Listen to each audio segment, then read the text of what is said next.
Season 1 of Hot D wrapped up, and most of my friends don't like Alicent, or at least they prefer Rhaenyra. But I found myself rooting for Alicent most of the season, so I decided to analyze her character episode by episode and share with you why I think Alicent deserves our sympathy. I will base my analysis on the TV show, not the book, and Alicent's on-screen actions, not how she's perceived by others.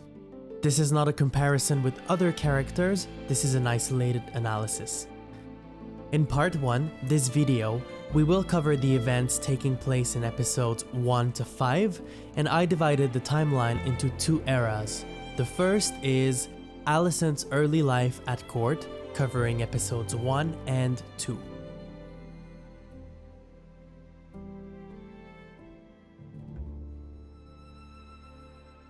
We first meet Alicent at the Red Keep in King's Landing, where she lives a seemingly peaceful life at King Viserys' court. She is the daughter of Odo Hightower, the Hand of the King. Duties of the Hand may include commanding the army, drafting laws, dispensing justice, or running the kingdom at large. It's a very important job. But Alicent does not seem aware of the political dynamic at court. We see her hang out and study with her friend Rhaenyra under the weirwood tree. She's a studious girl and shows reverence for history. She also seems like a good friend. Throughout the first episode, we see how Alicent benefits from her family's political prominence. This is evidenced by her place at court and her proximity to the royals. For instance, we see her in the royal box at the tournament. And later, when the queen dies, Alicent has a front row place at the funeral. But Alicent eventually becomes aware of the political dynamic at court. In the aftermath of the queen's death, Odo knows the king will eventually seek a new wife. And wedding Alicent to Viserys would solidify House Hightower's political stand and could eventually place their descendants on the Iron Throne. In hereditary monarchies, opportunities like this are rare, so Odo acts swiftly and demands that Alicent offers the king comfort. From that moment on, Alicent becomes a pawn in the Game of Thrones. But what choice does she really have? Her father is the second most powerful man in the kingdom, and she's just a 14-year-old girl with no ally at court, no experience, and no real political leverage. This puts Alicent on a dangerous path, one that she did not choose, all because her father sees a rare opportunity for political gain. So Alicent does only what she can, fulfill her duty to House Hightower, and meet the king in his chambers.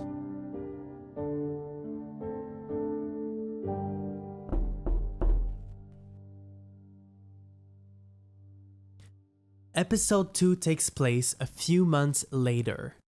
We see Alicent spending time with King Viserys in his private chambers. Their conversation is friendly, and they seem more comfortable than previously, so we can presume these meetings have been going on for a while. But below the surface, Alicent is under a lot of pressure. The two most powerful men at court, her father and the king, ask her to keep big secrets. On one hand, she must please her father, who's plotting to wed her to the king. On the other, the king pressures Alicent to keep their talk secret from his daughter and her best friend, Rhaenyra. We see Alicent picking at her fingernails, a sign that her situation induces anxiety. Later, Alicent and Rhaenyra meet in a sept. They pray together and bond over the loss of their mothers. But when the topic of conversation shifts to the king remarrying, it becomes clear how the secrets Alicent must keep are affecting her daily life. She must lie to her friend to protect her father, Odo, and to keep her promise to Rhaenyra's father, the king. This situation isolates Alicent and forces her to hide under a cloak of righteousness. More on that in part 2. At the small council, Alicent nervously stands behind Odo. That's when the king announces his intention to marry her. After all this time, the secret is out, and Alicent immediately witnesses the consequences of her father's scheme. The Valerians are furious because they hoped the king would marry their daughter instead, and her best friend Rhaenyra is hurt because Alicent lied to her at the request of the king. At just 14 years old, Alicent is thrown at the center of a succession crisis by older, more powerful men. She's isolated, and her engagement to the king divides the court, making her vulnerable to enemies. She may not realize it yet, but marrying the king will force her to play the Game of Thrones, and it's a game she must win or die trying to, and Alicent has no way out.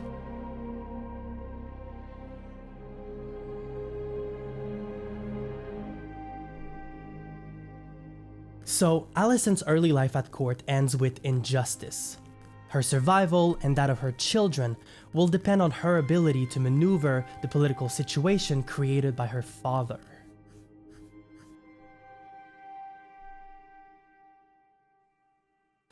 The second era covers episodes 3 to 5 and follows Alicent's life after she married the king. I call this the young wife era. About 3 years after the events of the Small Council, Alicent is queen consort. Her and King Viserys have one child named Aegon, and Alicent is pregnant with their second. At Aegon's birthday celebration, we see Alicent holding the child, surrounded by the king and courtiers. In the background, her father and uncle are plotting to place Alicent's son on the Iron Throne instead of Rhaenyra, but Alicent is not aware of this. Alicent meets Rhaenyra by the weird wood tree. It's clear that these two have not mended their differences. She tries to make peace with Rhaenyra, but to no avail.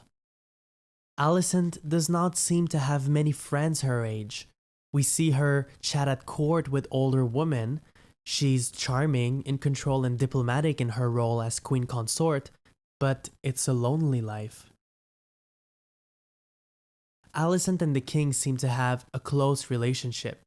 Viserys tells her about his dreams and questions his decision to name Rhaenyra as his heir because he now has a son with Alicent. This is significant because Alicent's family, the Hightowers, are hoping for this outcome. But Alicent does not seem thrilled. She's not yet aware of her family's ambitions. She seems confused. Perhaps the king is too drunk. Later, Alicent and Odo have a private conversation. Alicent does not get a lot of love from her father. Their relationship mostly revolves around politics. In fact, she does not get a lot of love from anyone. Odo tells Alicent that her son Aegon will be king because he's male. Confused, Alicent tells her father that Rhaenyra will be a good queen. But Odo doubles down and demands that Alicent reason with the king. So once again, Alicent is used as a political pawn to advance her father's ambitions. But Alicent remains conflicted. She's stuck between two clans, her father, the Hand, and her husband, the king. And perhaps she could use some independence for once. So Alicent meets with Viserys in his chambers. But instead of fulfilling her father's wishes, she provides the king with her own advice. She tells Viserys that Rhaenyra will marry, but she must believe it is her choice. Alicent's advice considers Rhaenyra's need for independence, even after Rhaenyra gave her the cold shoulder. When Viserys tells Alicent he does not want to help Daemon defeat the crab feeder out of pride, she asks, is it better for the realm if the crab feeder thrives or is vanquished? Unlike the Targaryens, Alicent measures the impact of petty political drama on the whole realm and believes the king should act for the greater good. Unlike her father, Alicent is not malicious. In fact, her advice is measured and sincere. And the king will act on her advice. He will eventually send help to defeat the crab feeder, and in the next episode, he will send Rhaenyra on a tour to help her choose a husband. So Alicent's own influence at court is growing, and her confidence too. In the next episode, we see that Alicent and the king had their second child. Upon Rhaenyra's return, Alicent tries to reconnect with her old friend because she's lonely at court and her duty as queen is starting to weigh heavy on her. She's isolated and has no freedom to choose whom to love or when to have babies. Alicent is trapped in this patriarchy since she was 14 years old. Her envy for Rhaenyra is understandable because Alicent's life is unfair. While Rhaenyra is spending a night out in King's Landing, Alicent is giving her husband a bath. And later, she has sex with Viserys, but it's not out of pleasure. It's to fulfill her duty as queen. Later, Alicent overhears a conversation between her father and her husband. Otto tells the king that Rhaenyra had sex with his brother Daemon while out on the town. The king is mad and accuses Otto of plotting to place Alicent's son on the Iron Throne. And Viserys will eventually fire Otto, leaving Alicent with no ally at court. Alicent is hurt and confronts Rhaenyra with these accusations. While Alicent is trapped in a wedding to the old king, Rhaenyra lives a life of pleasure and freedom. Alicent, more than anyone at court, understands the rules of the patriarchy, and sex before wedding could ruin Rhaenyra's future marriage. So she's worried for her friend. Rhaenyra denies these allegations, and Alicent believes her. She even defends her friend to the king. In the next episode, Alicent meets her father as he's leaving King's Landing in the aftermath of his firing. Otto implies that Alicent is responsible for his demise because she chose to believe her friend over him. Otto warns Alicent that her son Aegon must ascend to the throne, or else Rhaenyra will have to murder her and her family to secure her claim. Alicent realizes that she is a player in the Game of Thrones, not just a passive observer. Much of her actions from that point on will be motivated by survival, not greed for power. For the first time, we witness Otto showing Alicent sincere love, which is ironic because he is responsible for putting her in this dangerous situation in the first place. At every corner, Alicent was faced with the consequences of her father's ambitions and her duty as queen, and now she must prepare her son Aegon to rule without the support of her only ally at court.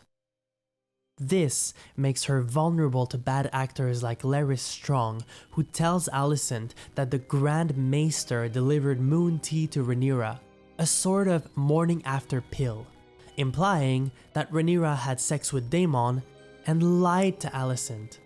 So naturally, she thinks her father was fired because Rhaenyra chose to lie and protect herself. And now Alicent is alone because of that lie. Larys then asks Alicent if she needs an ally, and she is in no position to reject his offer.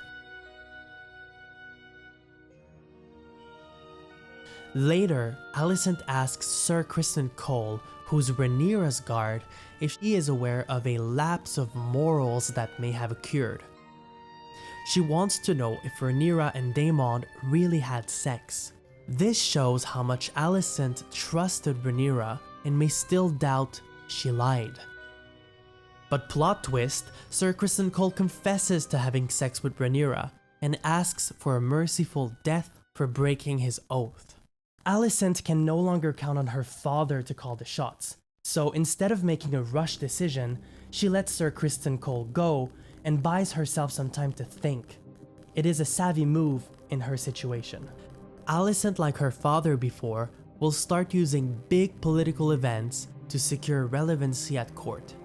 She needs to establish herself as a legitimate player in the Game of Thrones, and Rhaenyra's wedding to Laenor Velaryon is the perfect opportunity to softly establish her influence in the wake of her father's departure. Alicent is the queen after all, and some at court must be reminded of her legitimacy and that of House Hightower. Her survival depends on it. Later, we see Viserys delivering a speech at the wedding. Alicent chose that moment to make her big entrance. For the first time, she's wearing a green dress at court. This is a big statement because the color green is associated with House Hightower and war. Previously, Alicent wore Targaryen red, but no more. And people at court understand her message. For instance, her uncle Hobart Hightower tells Alicent that Old Town stands with her. So Alicent is building soft power. But she will also need hard power.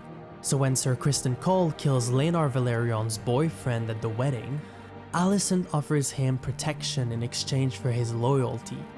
And Sir Criston owes her his survival because Alicent showed him mercy earlier.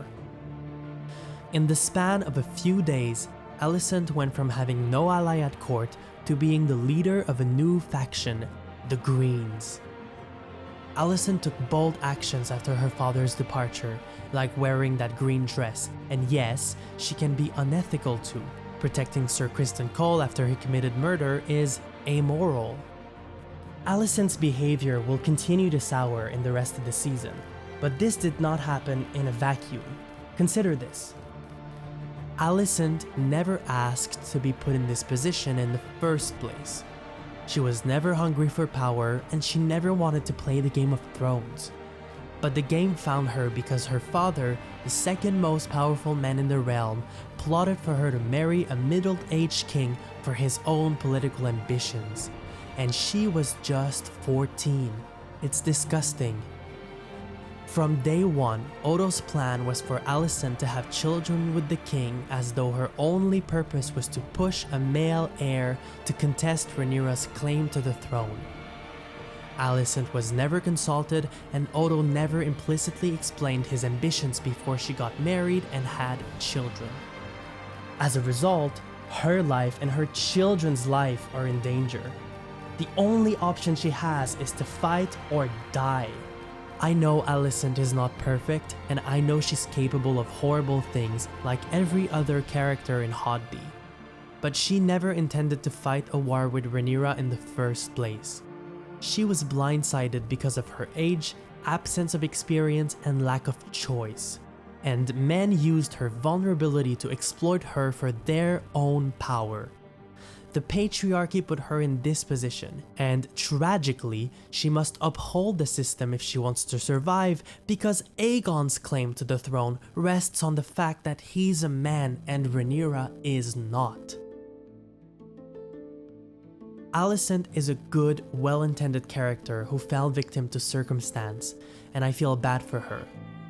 Did she really have a choice? If she had the choice, would she be in this position? Probably not. And now that she's in this position, what else can she do but try and survive?